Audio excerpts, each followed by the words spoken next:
It's Friday, November 16th, 2018. I'm Paul Huckalak. Welcome to TV7.ca News. My wardrobe today has been provided once again by the great people down at the Tip Top Tailors in St. Albert Centre Mall. Thank you once again for supporting TV7.ca. Today, we have an exclusive interview with the mayor.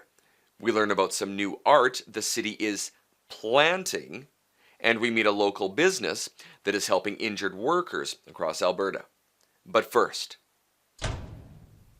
light up the holidays with a traditional Christmas celebration on Friday, November 23rd at the 2018 Snowflake Festival. This annual event will take place from 6:30 to 9:30 p.m. in the downtown Perron district.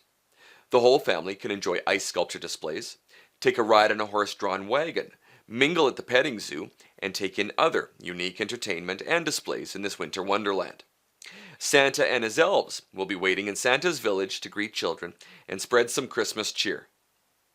Our Snowflake Festival is coming up on Friday, November 23rd. It's from 6:30 p.m. to 9 p.m. in the beautiful Perron district downtown.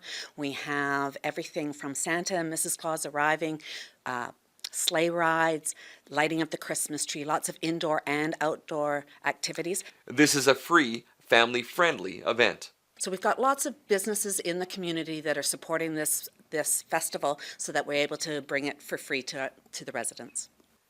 Check out the St. Albert Chamber of Commerce website for more information.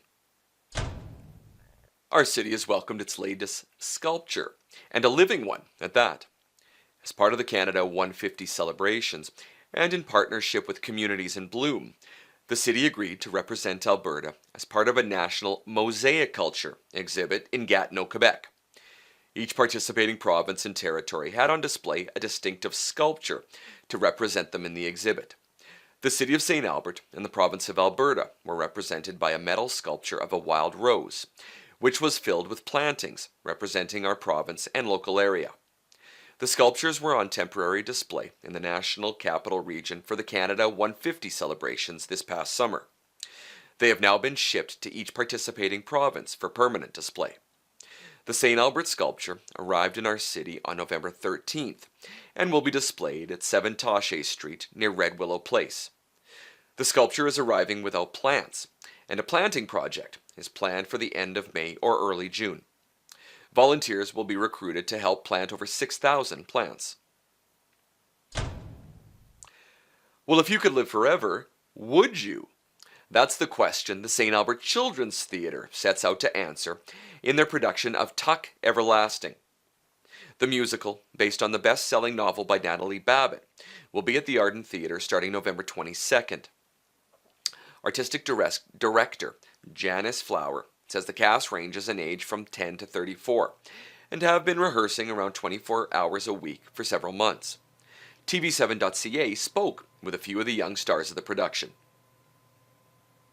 The show's all about a girl named Winnie Foster who's craving some adventure in her life, so she goes out and she meets this family, and they're Tucks. And she finds out they're immortal, and that's where the phrase like Tuck Everlasting comes from. And her best friend now, Jessie Tuck, wants her to drink this water that makes her immortal, and she has to choose whether she wants to be immortal or she wants to stay and live the rest of her life. And in 1808, I believe, yes, we drink from a spring, and the magic in the water makes us immortal. And then we fast forward about 85 years into the future, and I meet Winnie Foster. And at first I'm a little skeptical because the Tucks, they can't really show anybody their secret, but Winnie Foster and I get along pretty well because we both have a sense for adventure. Yeah, awesome. And it's kind of about our adventures together, and from Jesse's point of view, he really wants to spend as much time with Winnie as he can. Oh, awesome. It's a great program. I've been a part of it. This will be my 5th show, I think. And it's great. There's kids of all ages, like, not even kids. We have, I think the youngest person in the cast is 10. The oldest is 37. So it's just a wide range. Everyone's learning from each other, and it's just a great way to develop. Tuck Everlasting runs until December 2nd, and tickets are available through the Arden Theatre or Ticketmaster. The City of St. Albert's recreation and parks instructors are here to help you and your family stay active this winter. Classes at Service Place and Fountain Park are led by individuals who motivate St. Albert and surrounding area residents to reach their fitness and activity goals. The winter programs are now available to browse online, and registration started this week. For St. Albert residents, registrations open November 14th, 2018. You can check out the city's website for more information. Coming up, a local couple is awarded a philanthropy award. Crystal Lucier brings us our financial focus segment, and the mayor talks about why changes to the recycling program are necessary. All that and more after this short break. Nothing is funnier than a box full of puppies. And despite our best efforts, we can't compete. TV7.ca. Slightly less entertaining than a box full of puppies. Let's go. It's the party on my planet. All the girls here and you know we run it. And on the floor, drinks spilling from the ceiling. Let's lose control, get lost from it. Let's go. While work-related injuries can be difficult, Ability Management Solutions help injured Albertans deal with WCB claims. They are featured on this week's Business Spotlight.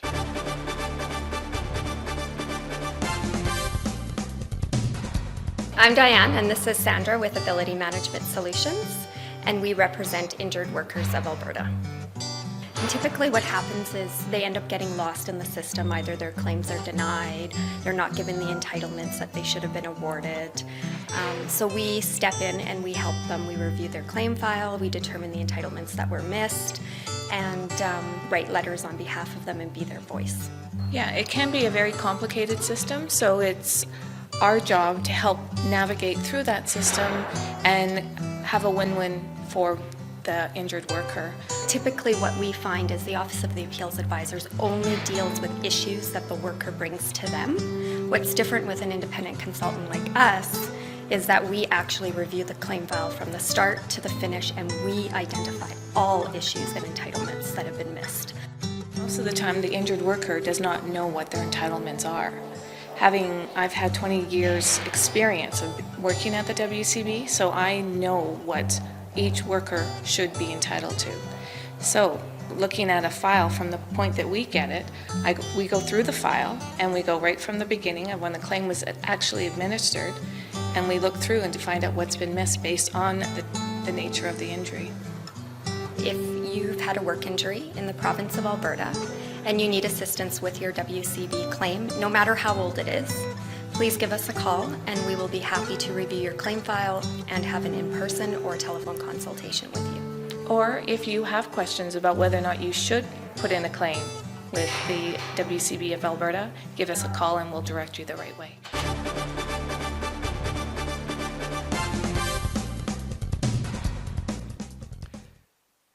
And the city is pleased to announce that John and Terry Farlinger are the recipients of the 2018 St. Albert Philanthropy Award. According to Mayor Kathy Herron, John and Terry epitomize St. Albert's vibrant community spirit. They have selflessly given of their time, talent, and treasure to support a wide range of organizations and initiatives, helping to make our city the wonderful place we all know and love. The St. Albert Philanthropy Award recognizes honorees for their exceptional generosity in terms of financial support or gifts in kind that help deepen our spirit of community. The Farlingers are a true reflection of that generosity and giving. The Farlingers have supported countless initiatives and will be presented with the award at a special ceremony next month.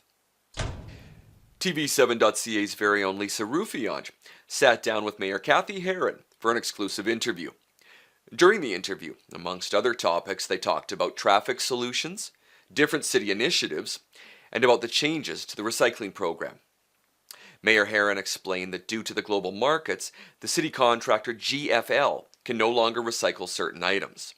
GFL came to us and said, you know what, we're taking your glass and we're taking your plastic, and for a long time we've had nowhere to sell it. And so they were stockpiling a lot of it. And the glass is an interesting one. It is recyclable. The market is just very thin. sometimes there's nobody to sell the glass to, and sometimes a new business will pop up and they've got a great idea. So GFL will sell whatever they stockpile to this business. But the other problem with glass is it breaks in your blue bags and contaminates the rest of the bag.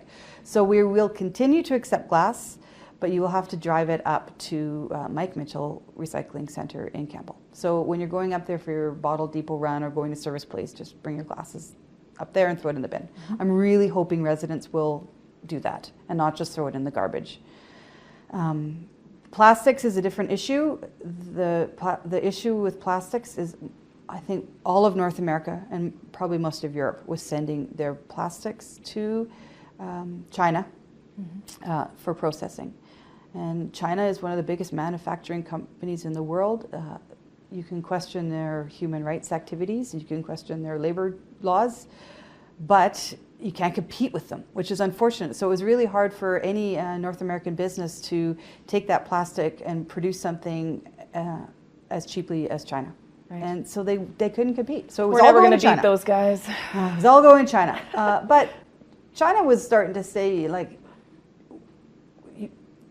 St. Albertans are not rinsing out their yogurt containers, and some of it's got glass in it, or this black bag is not recyclable. So we were contaminating our waste and sending it to China. And the global issue of ocean plastics, like 99% of world plastics in the ocean come from 8 rivers, and 7 of them are in Asia. So you got to question if a Safeway bag that I brought home one day ended up in the river or in the ocean. And I honestly think it probably did, because we weren't auditing and checking. So I guess the city of St. Albert should be saying to GFL, are you doing with this responsibly? GFL should be going to China, are you dealing with this responsibly? We've had a wake-up call. China said no more. And I guess probably part of the problem was it happened really fast. And we've been playing catch up. So our response in the short term has to be, we can't take some plastics. Right. We're still taking lots of plastics, not like we're still taking your shampoo bottles and some of those types. But the clamshells and the film plastic is really hard to recycle, and there's no market for them in Alberta or Canada. So they will temporarily, I'm hoping, end up in the landfill. But because there's no competition with China anymore, I'm hoping our marketing entrepreneurship in the Western world will step up and have a great business idea, and we'll adapt. And to watch the full interview, please check out our Facebook page. On this week's Financial Focus, Crystal Lucier talks about the importance of separating your business and personal bank accounts. I want money.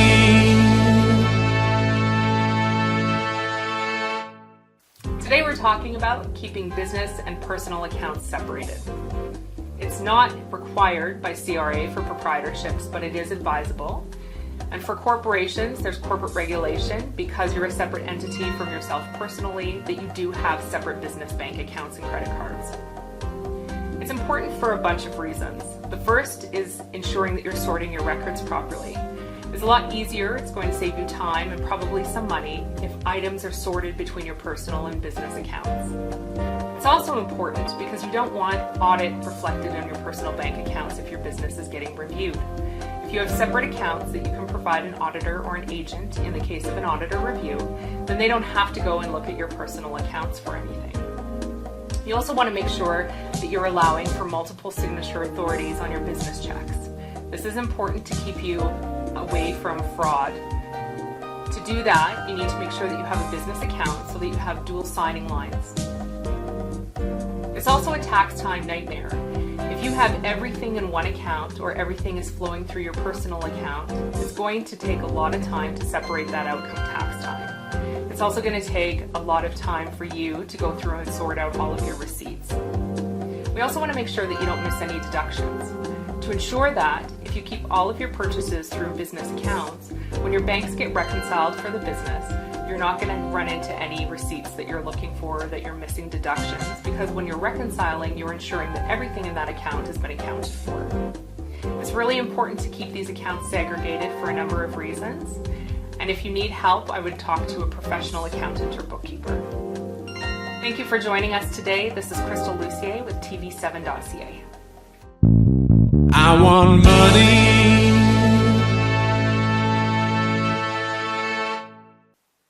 And once again, that will do it for today. If you have any news tips or community events you'd like to share, please message us on our Facebook page or drop us an email at news@tv7.ca.